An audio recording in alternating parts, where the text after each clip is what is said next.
Hey, everybody. I am so excited to welcome Avery to the podcast. Avery is someone that I really enjoy working with. She is a client, but she's also someone I am inspired by. She has been someone I worked with at Vayner when she was working in the media division at Vayner Media, went on to build a company for Vayner Media in Singapore, which how do you just move to this foreign country to speak a language you don't know, to build ads for audiences that you don't even speak the language of which the ads of which you're creating. So I'm very excited to hear about that.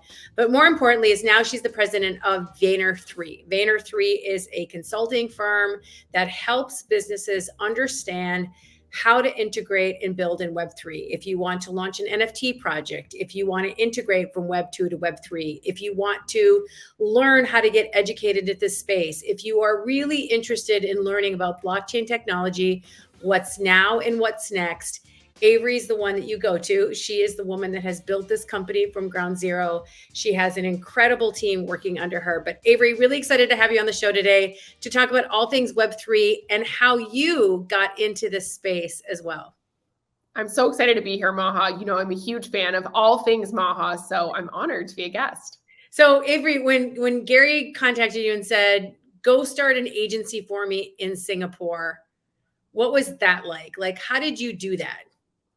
Yeah, so I've been working at Vayner Media for about just a little over a year when we first started having discussions about Singapore, but I'd spent the majority of my career at Google, where you also worked as well, Maha. And Google's a very, very big ship. And one thing that I immediately loved about Vayner was the ability to really chart your own path. So Vayner Media had been exploring Singapore for many years. I think we had the entity set up for 6 years before we officially opened it. And, Gary mentioned they're thinking about trying to bring the magic of Vayner Media to the world of Asia. And I was like, sign me up. I've been thinking about this for a long time. My husband was doing a lot of work in China at the time, so it was something that we were already thinking about.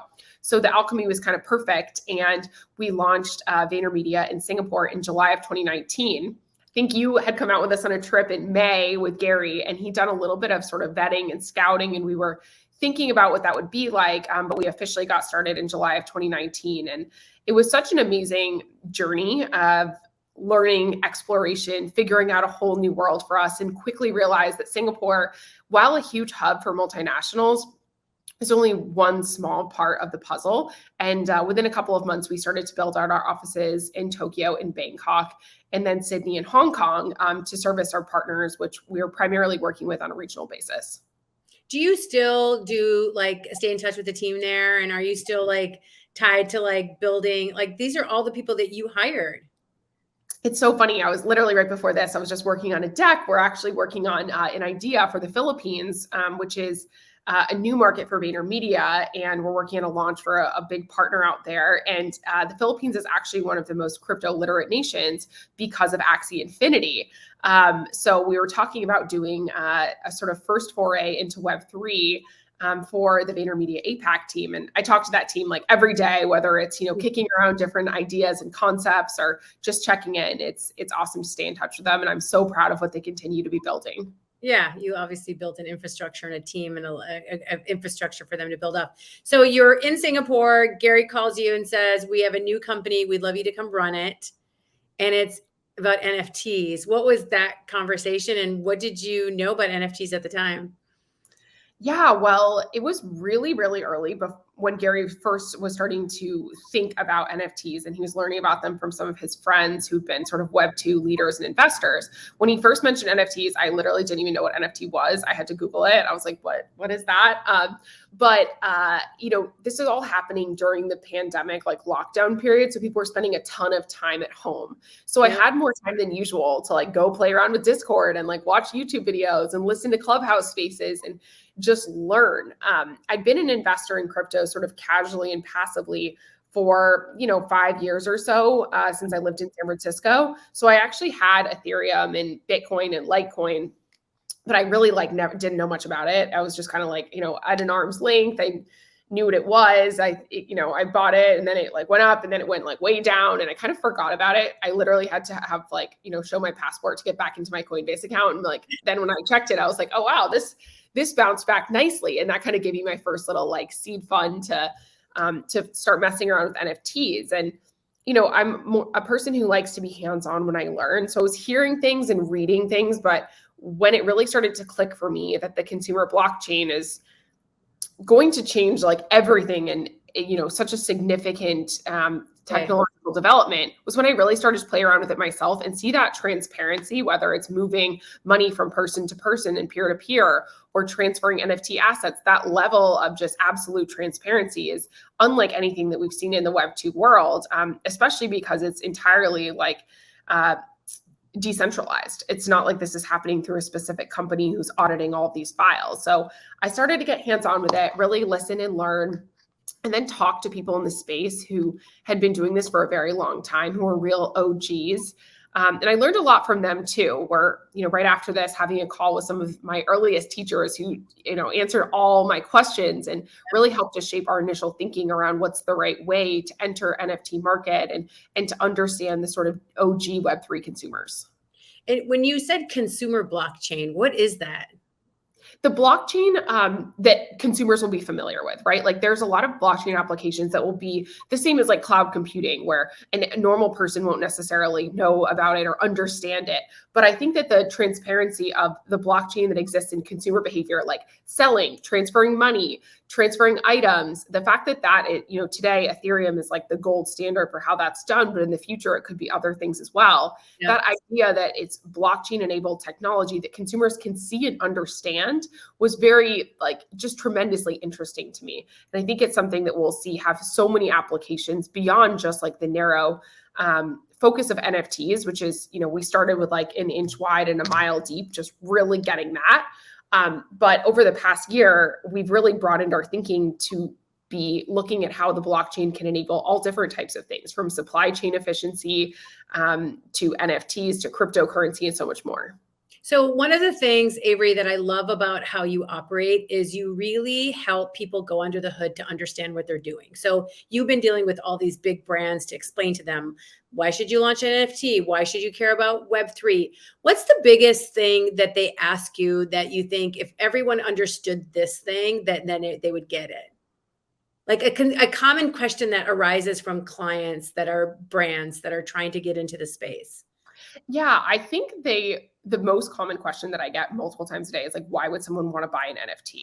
And I think that the way I answer this is starting by giving a little bit of history of how much time we spend in our digital lives. Think whether that's a Zoom call or that's, playing Fortnite or that's your kids playing Roblox or that's you scrolling on TikTok. The average American person is spending like 6, 8, 10 hours a day on screen time.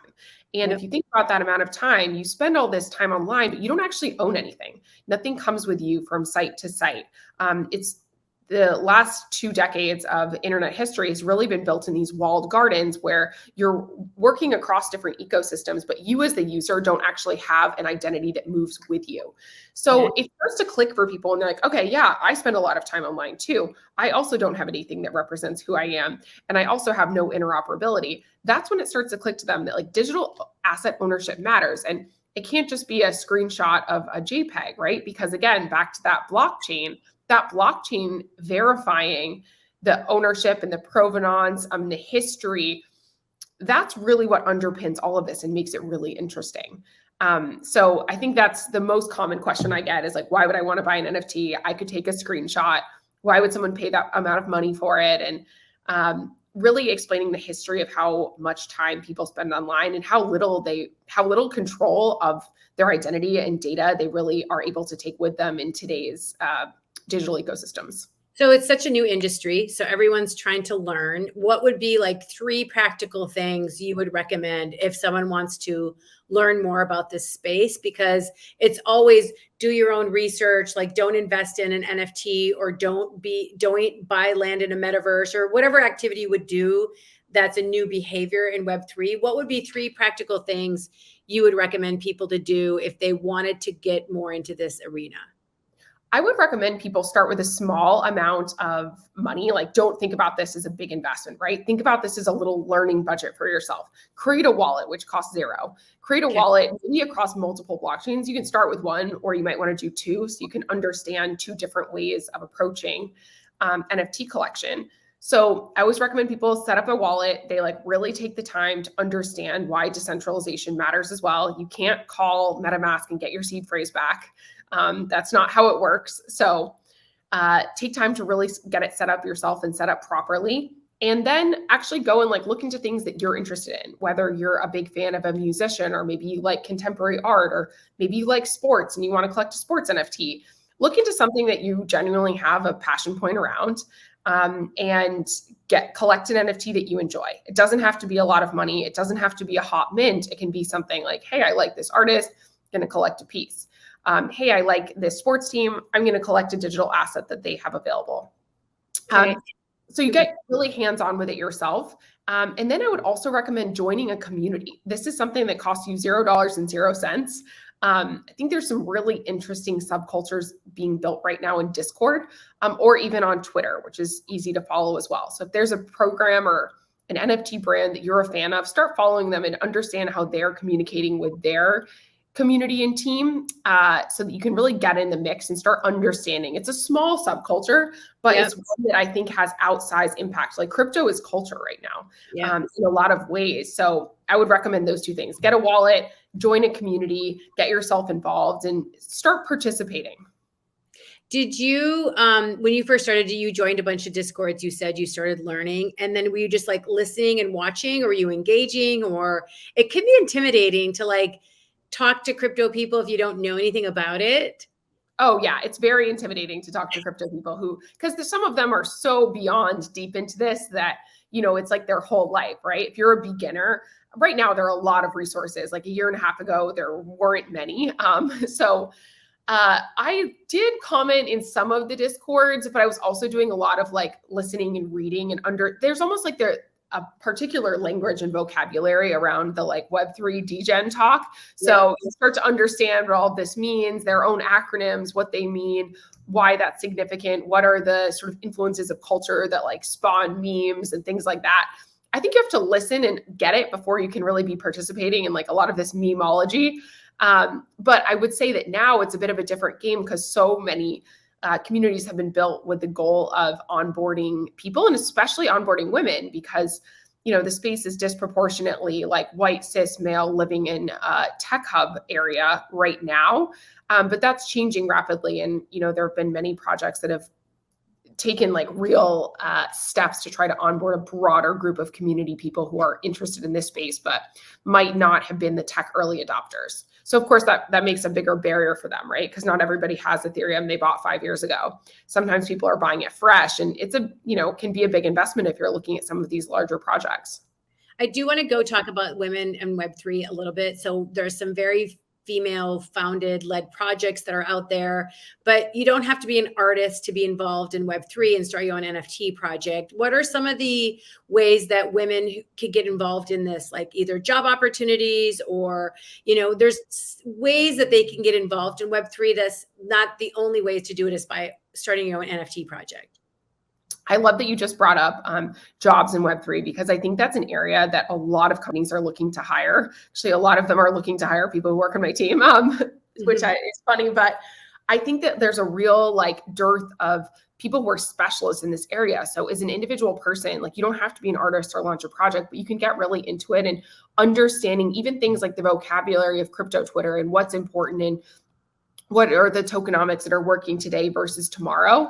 I think being a very active student and strategist around it is a tremendous opportunity. For some of your listeners who might be, based outside of the United States, like you don't have to be based in the US. You don't have to be based in New York or Miami to be participating in this ecosystem, which is really global in nature. So I think being a student of it and being a strategist, whether you're a writer or you're a thinker, or maybe you're a person who's great with data, making dashboards. It's literally how I found my head of strategy. He was making these dashboards on Twitter, and, we became friends, and I hired him to work for our company. That's a great way to get yourself noticed. Like social media is a great way to bond with people and meet potential employers and meet potential friends and connections that can have a real impact on your career. Because if you're just looking at people who are like Web3 specialists or NFT experts or crypto advisors, a lot of times those people spend a lot of their effort marketing themselves versus really being in it. I think, being able to produce content like this that shares your knowledge is a really incredible opportunity for people to spread the word around things they're passionate about. 100%. So I want to talk about two things that you touched on, and just before I forget both of them. One is Web2 to Web3. So like, let's say you are a content creator, you're a copywriter, you're a creative person, you are an engineer, you're a coder, you work in Web2. How can you bring those skills into Web3? So what are there opportunities and overlap in your viewpoint? How will that work? Because you interview, hire, you're always looking for talent. How does that work? I actually think a lot of the people who are deeply like experts in Web2 are needed in Web3, because one of the challenges right now is people are very myopic. They're so narrow-minded of only wanting to reach the Web3 native audience, when in reality, the Web3 native audience is 1 million people and we need to reach billions, right? So being able, if you're a copywriter or you're a strategist, like, or if you're a coder, being able to design things that have mass scale and appeal is a huge advantage. If you've worked on, big intellectual properties or big programs or big brands, understanding how those work is very important to bring that skill set to Web2 to Web3. We talk a lot at V3 about sometimes us being in more of a Web 2.5, where we have to make something that is interesting to a broader swath of people than just the crypto native crowd. I think that's a place where many are looking to target the crypto natives only.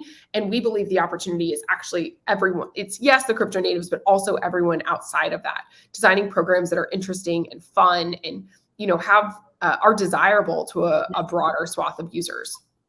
You talked a little bit earlier about the culture. Crypto is about culture. And you mentioned degens. What are degens?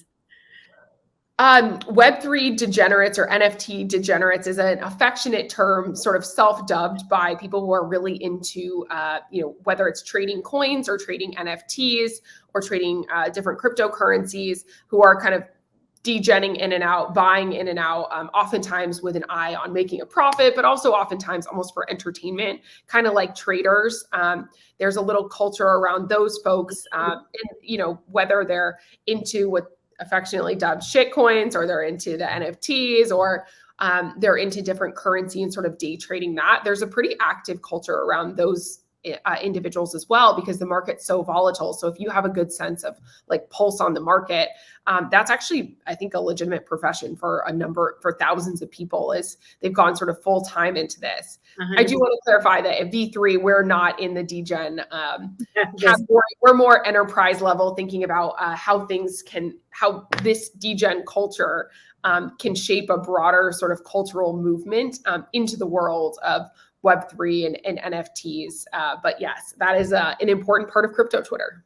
Yeah. And it's actually very different. Like, it has its own vernacular and has the way that they do things. One of the interesting things that I find about Web3, and especially all these NFT projects in Discord, are these mods, the moderators. Yep. And most projects, the moderators are volunteers. How does that work? Like, where you're basically outsourcing your community management, responding to customers, answering their questions, building brand, I don't get that. Like, how it's like you taking all your social media accounts and hand them over to a bunch of volunteers. Explain how that works, because it's fascinating rule that just works for Web3. Well, because Discord is really an always on level of community management, it's not like post on Instagram every other day or even post 4 TikToks a day. It's 24/7 playing ping pong with your community in the Discord, and you need really active community managers. Mods have sort of been a community sourced volunteer program for a lot of NFT brands, where dedicated members of the community might be, responding to things that have been frequently asked before. They may have heard the founder say something. They'll direct users to like when the founder had shared a piece of information. They're really deeply super passionate, super fans, if you will, of the NFT brands. And over the past 18 months, we've seen a lot of these volunteer mods actually become full-time employees of different projects, whether that's VFriends or that's LinksDAO or that's Nouns, a lot of these, or World of Women. A lot of these dedicated super fans, in fact, go on to be full-time employees of the communities that they've dedicated a lot of their time into. But it's certainly not something that we've seen in the world of Web2, just because we've never seen this level of unprecedented always on sort of chatter. If you look at like a contrasting point, might be something like Reddit, where Reddit, there's very limited community management in general from brands and from IP owners, but in Discord, having folks from the team who are sort of communicating has been really, really important. I think on the flip side of that, though, one of the challenges that we also see on Discord with a lot of NFT brands is these mods, if they're not fully approved, they generally don't have full like rights to change everything in the server, but if they have any special rights, it's a little challenging to necessarily like guide and supervise these folks if they're not full-time employees. They don't really understand the ethos of what the NFT program is trying to do.